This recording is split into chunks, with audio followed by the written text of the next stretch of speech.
Hey, y'all, dedicated father here. All right, so hear me out.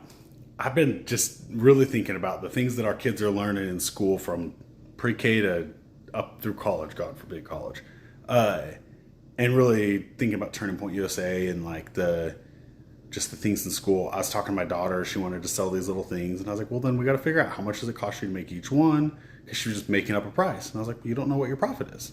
You want literally to turn that into a profit, but you don't know what the profit is." And so she's like, "Oh, I don't need to figure it. You figure that out and I'll just sell." I'm like, "No, hold up. That's not how it's going to work."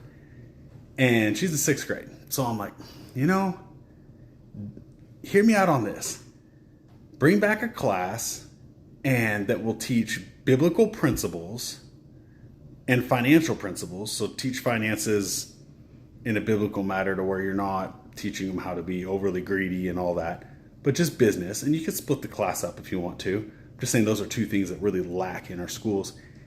And real world principles. Now I get there's certain things that you need in life, advanced mathematics if you're going to go into certain, aspects of life, and English and writing if you're going to go somewhere to use that. I mean, whatever the case may be. But there's just such general aspects financially. I just had a friend call me and she's, unfortunately got diagnosed with cancer and then lost her job and just kind of a lot of stuff going down. She's bouncing all these ideas off me and she's about to lose her car and she's talking about just letting it go back and then going and buying another one on a higher interest rate. I'm like, why wouldn't you see what they offer you on the trade-in? This may be a wash and then you don't lose it. It helps your credit and all that. She never even thought about that. And to me, it was just a common sense thing. And it's just I think about that, and that person individually is surrounded by sin.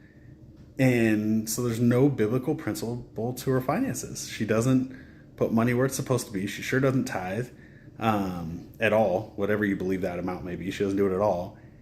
And it's really interesting to just think that's not even taught. It's not like you have to, even when I was in high school, in middle school, we took one little class that was maybe touched on a little bit, but really not anything. It taught us how to write a check. And that's pretty useless these days. But yeah, I don't know. We don't do any of that stuff for these kids anymore. It's crazy to see. I think that needs to be brought back. I think it needs to be brought back as early as middle school, maybe even earlier, but definitely middle school and up through high school. What do y'all think? Let me know. Love y'all.